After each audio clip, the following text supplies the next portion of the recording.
Hey, so today I want to talk about something that I've experienced at various points of my professional journey, my personal journey, something that I'm sure if you hearken back, not even too far, you can tell a tale of how you've experienced this, and that thing is imposter syndrome.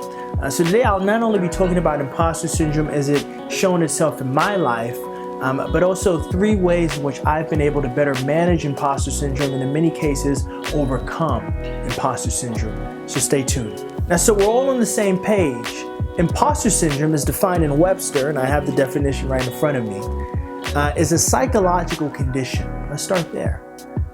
A psychological condition that is characterized by persistent doubt concerning one's abilities or accomplishments, accompanied by the fear of being exposed as a fraud, despite evidence of one's ongoing success. Right? Who hasn't experienced that?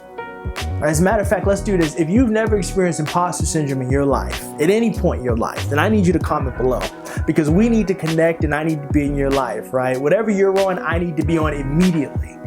But imposter syndrome is just such a serious condition, a psychological condition. It's all thoughts. But it's something that we really need to talk about today.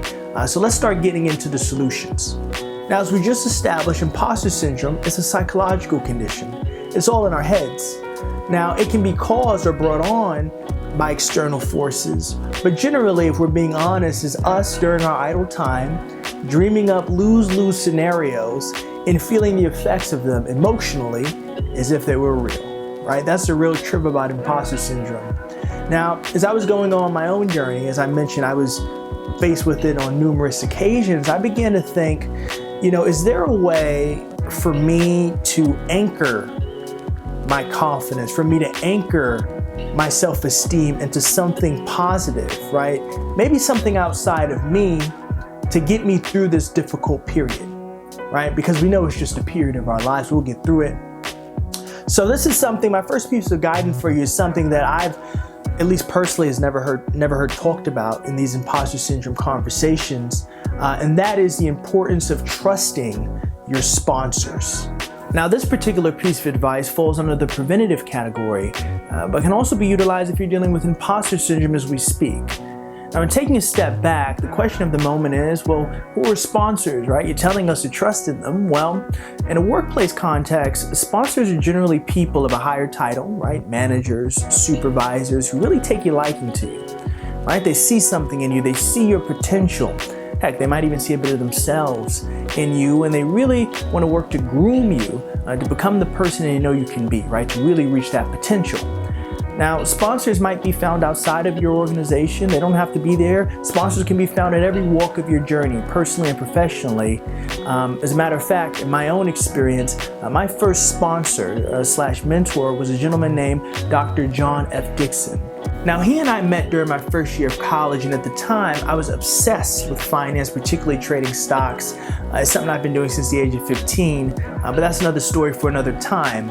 But nonetheless, I was taking a bunch of his classes, and day after day, he would hear me in the back of his classroom putting on a sermon about the importance of upping your financial literacy, the doors of opportunity it can open up for you, your family, legacy, and he was someone that was of the knowledge. So one day after class, he called me in the hallway and he said, "Troy, I've been hearing you talk a lot about stocks and finance, right?" I was very preachy about it. He said, "Hey, there's a club on campus, International Business Organization, a club that I founded some years ago. How about I put you in touch with the president and you both organize a workshop around finance?"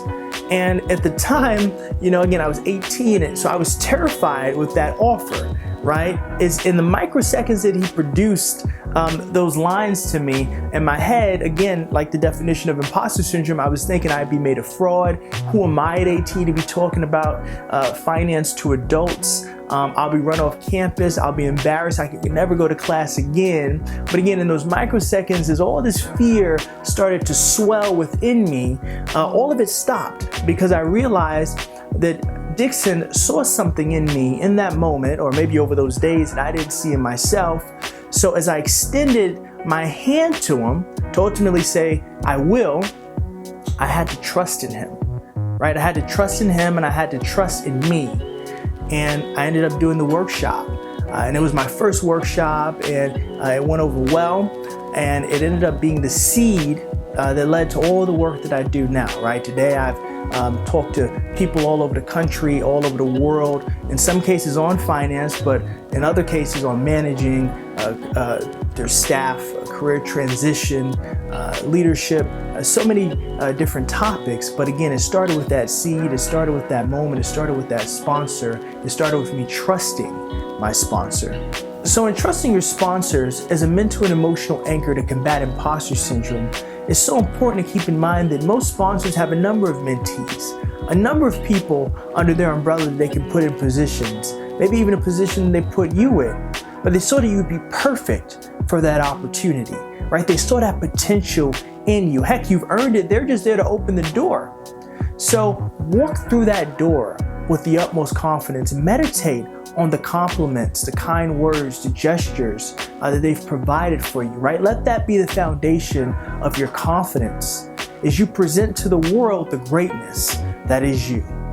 Now, my second piece of advice for combating imposter syndrome is understanding that imposter syndrome isn't a sign of the future, but instead a confirmation of transformation. You are literally breaking out of the old version of yourself. You know, the other day I was watching the Nature Channel and they were talking about life cycles. And during one particular segment, they focused on the caterpillar, which famously turns into what? A butterfly. Now, as I was watching this, they were saying, you know, the caterpillar goes into the cocoon and between 9 to 14 days, it bursts out as a big, beautiful butterfly. And as I was watching this, I was like, you know, imagine if I really pulled a caterpillar to the side. I mean, like really pull it aside and just said, you know, in 9 days, believe it or not, in 9 days, my man, you're gonna look like that. And you're gonna be able to fly and do all the cool things that butterflies can do that caterpillars can't. You think that caterpillar would believe me, right? Or would it turn to me and say, are you out of your mind? I kind of think the latter, don't you? But again, that's just a metaphor for me of how imposter syndrome works on us, right? We're meant to be something big. We're meant to be beautiful. We're meant to fly and glide throughout the world, right? Ride on our greatness.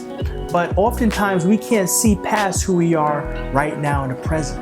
And like that caterpillar, when faced with that next version of yourself, the person you're meant to become, quite naturally, you'll panic. Quite naturally, there'll be some doubt. You might even throw your fists in the air and proclaim that, hey, maybe I thought too highly of myself. This isn't meant for me. But then you have to ask, well, how come you know how to make that cocoon if this isn't for you? How come you got that promotion if this isn't for you? How come you got that workshop if this isn't for you? Again, imposter syndrome is confirmation of transformation. Whether you choose to believe it or not, that cocoon is a one of one. And it's meant for you. Now, my third and final piece of advice for you is inspired by a man who wore many different hats. He was a printer, a publisher, an author, an inventor, a scientist, and a diplomat, amongst other things. And his name was Benjamin Franklin, and he once said, if you fail to plan, you are planning to fail. It's one of my favorite quotes. And in the spirit of that quote, my last piece of advice for you in combating imposter syndrome is to plan for what could go wrong so it doesn't. And it's important to note that this isn't an admission of incompetence, but rather an acknowledgement that you are aiming to improve. So when I say it's important to plan for what could go wrong, I simply mean create a list. Create a list of all the negative thoughts that pop into your head, those negative scenarios, right? Forgetting bits and pieces of the big speech, failing to pass the interview test, falling out of favor with the new team your call didn't lead, right? Create a list of all those things, right? Acknowledge them. And then right next to it, I want you to make a separate list of what you can do to prepare so those things don't happen. And this list is important because you and I know just how frequently that inner critic will pop into our lives and talk our heads off night after night, week after week, taking us out of our joy, taking us out of our focus, So when you create this list and you truly begin to work against the negative outcomes that our inner critic creates for us, now you have some ammunition. Now you have some evidence, right, to talk back, to fight back along the lines of this mental and emotional war that it sets for us. And you can slowly but surely begin to take back real estate along the landscape of your self-esteem, self-worth, confidence, and ultimately successfully follow through. So as I bring this video to a close, I want to first remind you that imposter syndrome is all in your head. Now through it, certain negative outcomes may be created, and that might affect how you feel about yourself every now and then, but understand, feelings aren't facts, and that is no invitation for you to begin to think harshly about your personal life, your professional life, your potential now or in the future. And when confronted with imposter syndrome, take a moment to think about, to meditate on the 3 pieces of advice that I left for you today. The first, trust your sponsors. They're there for a reason. They saw something special in you. Step up, right? Show them that they were right? Prove it to yourself and prove it to the world. Number 2, recognize that imposter syndrome is confirmation of transformation. Remember the caterpillar, the butterfly. If I told that caterpillar where he'd be in 9 days, right, that future that's for him, he wouldn't believe it. Believe it for yourself. And finally, right, make a list of all those scenarios that inner critic creates for you and begin to prepare around them, right? Create a game plan. So when he pops up in your life and starts talking your head off, you have some evidence to fight back, to win that war, to follow through.